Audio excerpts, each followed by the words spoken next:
राज्यामध्ये PM किसान सन्मान योजना ही केंद्राची आणि राज्याची नमो शेतकरी महान निधी योजना ह्या दोन योजना ह्या शेतकऱ्यांसाठी आहेत आणि त्या 39,309 कोटी एवढी रक्कम ही केंद्र सरकारने माझ्या महाराष्ट्रातील शेतकऱ्यांसाठी त्यांनी ती दिलेली आहे।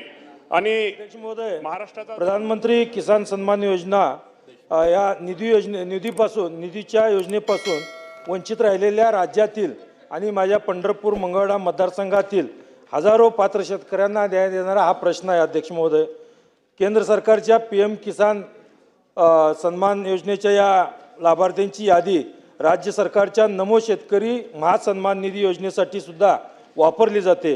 यामुळे PM किसान योजनेतील तांत्रिक त्रुटी म्हणजे नमो सन्मान योजनेतील सुद्धा त्रुटी ठरत आहेत का? एका तांत्रिक चुकीमुळे शेतकरी केंद्र आणि राज्य अशा दोन्ही सरकारच्या मतीपासून एकाच वेळी वंचित राहत आहेत। योजनेसाठी 1 फेब्रुवारी 2019 ही कट ऑफ तारीख निश्चित करण्यात आलेली आहे। या तारखेला 5 वर्षाहून अधिक काळ उलटून गेलेला आहे, तरी या अटीमध्ये बदल न केल्यामुळे 2019 नंतर 7/12 नाव चढलेले नवे शेतकरी आजही या लाभापासून वंचित आहेत।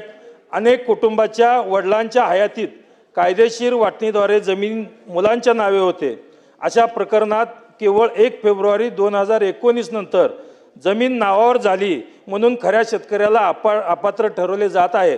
खरेदी खत किंवा बक्षीस पत्राद्वारे जमीन मिळालेल्या शेतकऱ्यांना लाभ न मिळणे हा त्यांच्यावर होणारा अन्याय आहे।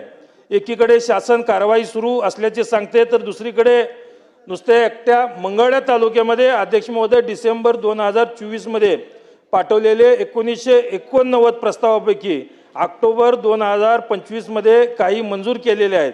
त्यापैकी 402 प्रस्ताव अद्याप प्रलंबित आहेत। ते डिसेंबर 2025 पासून पोर्टल बंद असल्याचे सांगण्यात येत आहे।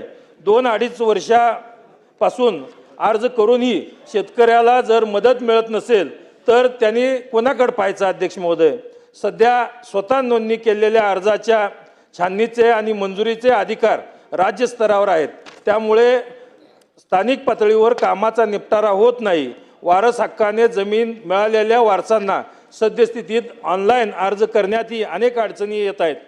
कोणत्या शेतकऱ्याचे पैसे जमा झाले आणि कोणाचे अडकले याची यादी तालुका स्तरावर उपलब्ध नसते। यामुळे शेतकऱ्यांना सरकारी कार्यालयाचे उंबरठे झिजवत आहेत। तर अध्यक्ष महोदय, मी या निमित्तानं शेतकऱ्यांच्या या विषयावरून मोठा असंतोष आहे। या पार्श्वभूमीला सरकारला मला काही प्रश्न विचारायचे आहेत। प्रश्न या निमित्तानं विचारतोय अध्यक्ष महोदय। माझे 5 उपप्रश्न आहेत। पहिली एक उत्तर घ्या, बसा। पहिले 2 नाही प्रश्न तर मांडू द्या अध्यक्ष महोदय, उपप्रश्न तर करू द्या। मूळ प्रश्नाचं उत्तर घ्या, मग उपप्रश्न विचारा। नुसत्या मंगळवेढा आणि अध्यक्ष महोदय, सदस्यांनी खूप चांगल्या सूचना शेतकऱ्यांविषयी त्यांनी मांडल्या। खरं तर आपल्या अध्यक्ष महोदय, आपल्याला माहिती आहे की राज्यामध्ये PM किसान सन्मान योजना ही केंद्राची आणि राज्याची नमो शेतकरी महान निधी योजना ह्या दोन योजना ह्या शेतकऱ्यांसाठी आहेत। आणि त्याप्रमाणे आज आपण जर विचार केला तर केंद्राकडून आज साधारणतः माझ्या शेतकऱ्यांसाठी आत्तापर्यंत हे शेतकऱ्यांना हप्ते दिले गेलेत, त्याची एकूण सगळी जर रक्कम जर विचार केला तर साधारणतः 39,309 कोटी एवढी रक्कम ही केंद्र सरकारने माझ्या महाराष्ट्रातील शेतकऱ्यांसाठी त्यांनी ती दिलेली आहे। आणि महाराष्ट्राचा जर आपल्या राज्याचा जर विचार साधारणतः एक हप्ता साधारणतः 1814 कोटी रुपये। मगाशी जे आपल्या सदस्यांनी जे विषय विचारला की त्यांच्या सोलापूर जिल्ह्याचा त्यांनी विषय विचारला, तर सोलापूर जिल्ह्यामध्ये साधारणतः 6,99,000 लाभार्थी पात्र शेतकऱ्यापैकी साधारणतः 6,82,000 शेतकऱ्यांना आतापर्यंत आपण त्याचा लाभ हा दिलेला आहे। त्यामुळं त्यांचा जो प्रश्न आहे की ही जी योजना आहे केंद्र सरकारची, ह्या केंद्र सरकारच्या योजना ही साधारणतः त्याचा कट ऑफ डेट ही पूर्वीच्या वेळेस केंद्राने योजना ज्या आपण केंद्राने ते राज्याने त्याप्रमाणे राबवली साधारणतः 1 फेब्रुवारी 2019 की त्याच्या अगोदर असणाऱ्या शेतकऱ्यांसाठी 1 फेब्रुवारी 2019 नंतर जर कुणी नवीन शेती घेतली तर तो लाभार्थी तो शेतकरी यामध्ये पात्र ठरत नाही। आणि सदस्यांची भावना आहे बरोबर आहे की त्या 2019 नंतर फक्त वारसाला एखादा मृत्यू झाला तर वारसाला त्या योजनेचा लाभ घेता येतो, परंतु ज्यांनी नवीन शेती घेतली किंवा नवीन जे ह्या गोष्टी घेतात तो त्याला लाभ होत नाही. त्या बाबतीमध्ये आम्ही निश्चित प्रकारे केंद्र सरकारकडे आम्ही प्रस्ताव दाखल केलेला आहे. आम्ही वारंवार त्यांनी विनंती पत्र दिलेली आहेत. मी स्वतः कृषी मंत्री झाल्यानंतर माझ्या अगोदर मला वाटतं कोकाटे साहेब असतील किंवा हे असतील, आम्ही दोघांनी मी सुद्धा पत्र साधारणतः जानेवारी महिन्यामध्ये पत्र हे केंद्र सरकार दिले, कारण आता हे निकषामध्ये आता बदल करणं गरजेचं आहे. कारण काय 1 फेब्रुवारी 2019 नंतर त्यानंतर अनेक शेतकऱ्यांनी नवीन जमीन घेतलेली, जे गरीब शेतकरी त्यांना हा योजनेचा लाभ मिळाला पाहिजे. या बाबतीमध्ये केंद्राकडे आमचा सगळ्यांचा पाठपुरावा चालू आहे.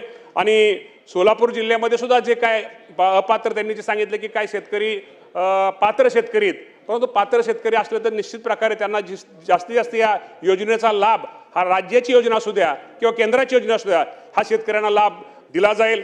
साधारणतः 13,000 कोटी रुपये हे राज्य सरकारच्या माध्यमातून दिले आहेत. केंद्र सरकारच्या माध्यमातून 39,000 कोटी रुपये हे माझ्या शेतकरी बांधवांना दिले आहेत. त्यामुळे हे सरकार हे निश्चित प्रकारे शेतकऱ्यांवरती हे करणार आहे. त्यामुळे निश्चित प्रकारे सदस्यांच्या ज्या भावना आहेत, त्यांचे जे काही प्रश्न आहेत, त्यांचे जे त्या बाबतीमध्ये निश्चित प्रकारे नोंद घेऊन त्यांच्यासमोर त्यांची एकत्र बैठक घेऊन या बाबतीमध्ये निश्चित प्रकारे निर्णय घेतला जाईल. समाधानकारक आदरणीय समाधान अवताडे साहेब, समाधानकारक उत्तर मिळालं. आपण बसा.